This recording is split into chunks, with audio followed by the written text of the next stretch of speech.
Hi అండి. Welcome back to అమ్మ ఆవకాయ బిర్యానీ.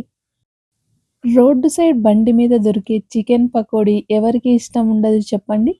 ఆ వాసన రాగానే వెళ్ళి, "అన్న ఒక ప్లేట్" అని ఆర్డర్ చెప్పేస్తాం. అలాంటి బండి స్టైల్ టేస్ట్‌ని ఇంట్లోనే చాలా ఈజీగా, చాలా సింపుల్‌గా చేసుకోవచ్చు. చూడటానికి మంచి సిజ్లింగ్‌గా, సూపర్ క్రిస్పీగా, లోపల మాత్రం జ్యూసీగా ఉండే ఈ చికెన్ పకోడీని ఎలా తయారు చేయాలో చూద్దాం. ముందుగా ఉప్పు వేసి బాగా కడిగిన చికెన్ తీసుకుందాం. నేను ఇక్కడ బోన్‌లెస్ తీసుకోలేదండి. అక్కడక్కడ బోన్ ఉండే సైడ్ పీసెస్‌ని తీసుకున్నా. ఇలా బోన్‌తో ఉన్న చికెన్ పకోడీ తింటే ఆ మజానే వేరు.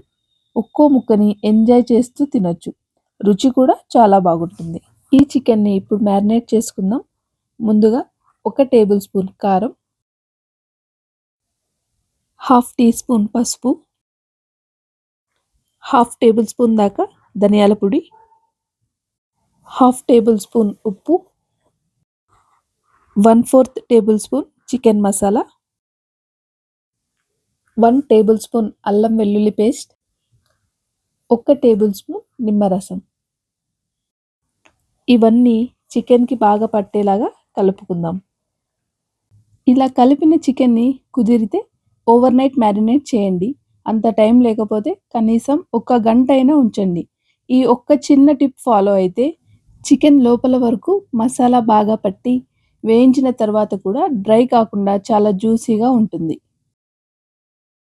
మ్యారినేట్ చేసిన ఈ చికెన్‌లో ఇప్పుడు 1 tablespoon cornflour, 1 tablespoon మైదా పిండి వేసి దీన్ని బాగా కలుపుకుందాం. కలిపేటప్పుడు కాస్త డ్రైగా అనిపిస్తే 1 టేబుల్ స్పూన్ దాకా వాటర్ వేసి కలుపుకుందాం. కార్న్ ఫ్లోర్, మైదా పిండి ప్లేస్‌లో మీరు శనగపిండి, బియ్యపిండి కూడా వాడొచ్చండి. కానీ వీటితో వచ్చే టెక్స్చర్ వాటితో రాదు. ఇప్పుడు కాస్త కాజు వేసుకుందాం. కాజు పూర్తిగా ఆప్షనల్ అండి. మీతో ఉంటే వేసుకోవచ్చు. కాజు వేశాక ఒక్కసారి అంతా కలుపుకుందాం. ఇలా కలిపాక కాజు మనం ఆయిల్‌లో వేసేటప్పుడు విడిపోకుండా ఇలా పట్టి కొద్దిగా ప్రెస్ చేస్తూ వేయండి. ఇలా వేస్తే ఆయిల్‌లో వేశాక కూడా విడిపోదు. ఇందులోనే కాస్త తాజా కరివేపాకు వేసి డీప్ ఫ్రై చేసుకుందాం. నూనె బాగా వేడయ్యాక మంటను మీడియం ఫ్లేమ్‌లోకి తగ్గించి కడాయికి సరిపడా చికెన్ వేయండి. ఒక్కసారిగా ఎక్కువ వేయకుండా బ్యాచులుగా వేస్తే బాగా క్రిస్పీగా వస్తుంది. మీడియం ఫ్లేమ్ పైనే చికెన్‌ని మంచి గోల్డెన్ బ్రౌన్ కలర్ వచ్చే వరకు వేయించండి. మంటను హై ఫ్లేమ్‌లో పెడితే బయట మాత్రం త్వరగా వేగిపోతుంది. కానీ లోపల ఏమాత్రం సరిగ్గా ఉడకదు. కాబట్టి కాస్త ఓపికగా మీడియం ఫ్లేమ్‌పై వేయిస్తే బయట సూపర్ క్రిస్పీగా, లోపల పర్ఫెక్ట్ జ్యూసీగా ఉంటుంది. చికెన్ వేయగానే వెంటనే గరిటె పెట్టి కదిపేయకండి. ఒక 2 మినిట్స్ తర్వాత ఇలా వేసుకున్న చికెన్ అంతా అన్ని వైపులా వేగేలాగా కలుపుతూ డీప్ ఫ్రై చేసుకోండి.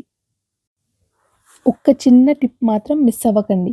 చికెన్ పకోడీని ఎప్పుడూ చిన్న చిన్న బ్యాచులుగా మాత్రమే వేయించండి. ఒకేసారిగా ఎక్కువ వేస్తే నూనె చల్లబడిపోతుంది. పకోడీ క్రిస్పీగా కాకుండా ఆయిల్ ఎక్కువగా పీల్చుకుంటుంది. అందుకనే ఆయిల్‌కి సరిపడా మాత్రమే చికెన్ వేసి వేయించండి. అలాగే మంచి చికెన్ పకోడీని ఎంజాయ్ చేయాలంటే ఖచ్చితంగా కొద్దిగా బోన్ ఉన్న పీసెస్‌ని తీసుకుంటే రుచి చాలా బాగుంటుంది. బోన్‌లెస్‌తో పోలిస్తే ఇవి లోపల జ్యూసీగా ఉంటుంది. తినడానికి కూడా చాలా బాగుంటాయి. ఇంకొక టిప్ ఏంటంటే, మనం ఫ్రిడ్జ్‌లో మ్యారినేట్ చేసుకున్న చికెన్‌ని తీసి వెంటనే వేయించకండి. ఒక 10-15 నిమిషాలు బయట పెట్టి, రూమ్ టెంపరేచర్‌లోకి వచ్చాక వేయిస్తే చికెన్ ఈక్వల్‌గా ఉడికి చాలా జ్యూసీగా ఉంటుంది. ఇలా మీడియం ఫ్లేమ్‌లోనే మనం మంచిగా డీప్ ఫ్రై చేస్తే చికెన్ ఒక 10-12 నిమిషాల్లోపు బాగా క్రిస్పీగా వేగుతుందండి. ఈ స్టేజ్‌లో దీన్నంతా తీసి ఒక పేపర్ టవల్ మీద తీసేయండి. ఎక్సెస్ ఆయిల్ ఏమైనా ఉంటే వెళ్ళిపోతుంది. ఈ బ్యాచ్ అయిపోయాక నూనెని మళ్ళీ బాగా వేడయ్యే వరకు ఒక్క నిమిషం ఆగండి. తర్వాత నెక్స్ట్ బ్యాచ్‌ని వేసి ఇదే ప్రాసెస్‌ని ఫాలో అవుతూ అన్ని చికెన్ ముక్కలను గోల్డెన్ బ్రౌన్ కలర్ వచ్చే వరకు వేయించుకోండి. చివరి బ్యాచ్ వేయించేటప్పుడు లాస్ట్‌లో కాస్త చీల్చుకున్న పచ్చిమిర్చి వేసి వేయించి పక్కన తీసుకోండి. అంతే అండి. చాలా జ్యూసీగా, చాలా క్రిస్పీగా ఉండే ఈ బండి స్టైల్ చికెన్ పకోడీ ఇంట్లోనే చాలా ఈజీగా చేసుకోవచ్చు. మీరు కూడా ఒక్కసారి ఇంట్లో ట్రై చేసి ఎలా వచ్చిందో మీ ఫీడ్‌బ్యాక్‌ని నాకు కామెంట్స్‌లో చెప్పండి. వీడియో నచ్చితే గనక లైక్ చేయండి, షేర్ చేయండి, ఛానల్‌ని సబ్స్క్రైబ్ చేసుకోండి. Thank you.